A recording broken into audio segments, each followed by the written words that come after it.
नमस्कार जय जगन्नाथ। आज हेउची मार्च मास 3 तारिख मंगलवार। चलंतु जानिनबा आज दिनर केतोटी गुरुत्वपूर्ण टॉप न्यूज अपडेट। प्रथम अपडेट, भारत में चिकेन एवं अंडा ब्यान। सऊदी अरबर खाद्य एवं औषधि प्राधिकरण भारत समेत 40 देशरू कुकुड़ा एवं अंडा आमदानी उपरे संपूर्ण निषेध लागू करिछि। एहार सद्यतम तालिकार सऊदी अरब भारत को सही देश मानक मध्यरे सामिल करिछि जेउठारु एहा आउ कोनोसी कंचा कुकुड़ा किंबा अंडा किनि पारिबो नाही एवं एही निष्पत्ति तुरंत कार्यकारी मध्य होइछि। परवर्ती खबर, आसंता मार्च मास 2 तारिख श्रीमंदिर परिचालना कमिटी रे गुरुत्वपूर्ण बैठक अनुष्ठित हेबो। गजपति महाराज दिव्य सिंह देवଙ୍କ अध्यक्षतारे अनुष्ठित हेबो। एही बैठक रे मुख्य प्रशासक जिलापाल एसपी सहित परिचालना कमिटी सदस्य माने बैठक रे भाग नेबे। तेबे रत्न भंडार रत्न अलंकार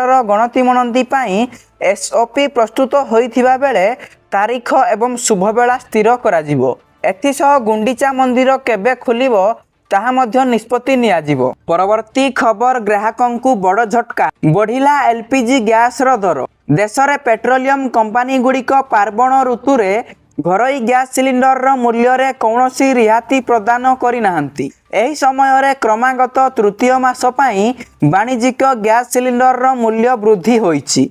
साधारण लोकंक पई बड़ झटका।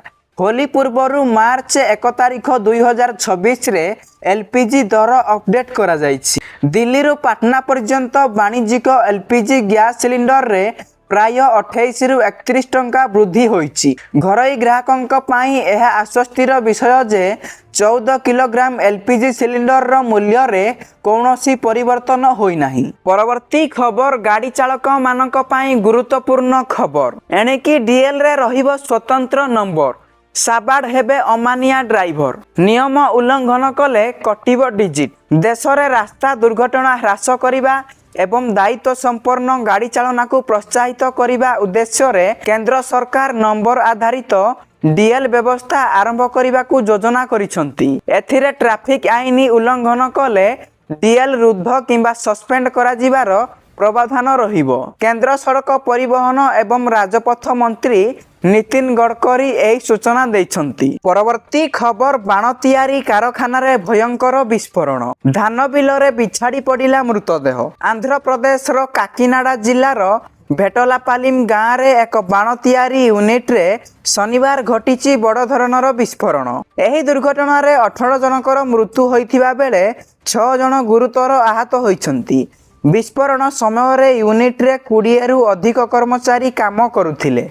स्थानीय लोकंक कहिबा अनुसार 2टी विस्फोरण होइथिला। एहार शब्द एते अधिका थिला जे 5 किलोमीटर पर्यंत सुना जाइथिला। एहा पर ग्रामवासी घटनास्थल रे पहुंची थिले एवं आहतंकु हॉस्पिटल रे भर्ती करिथिले।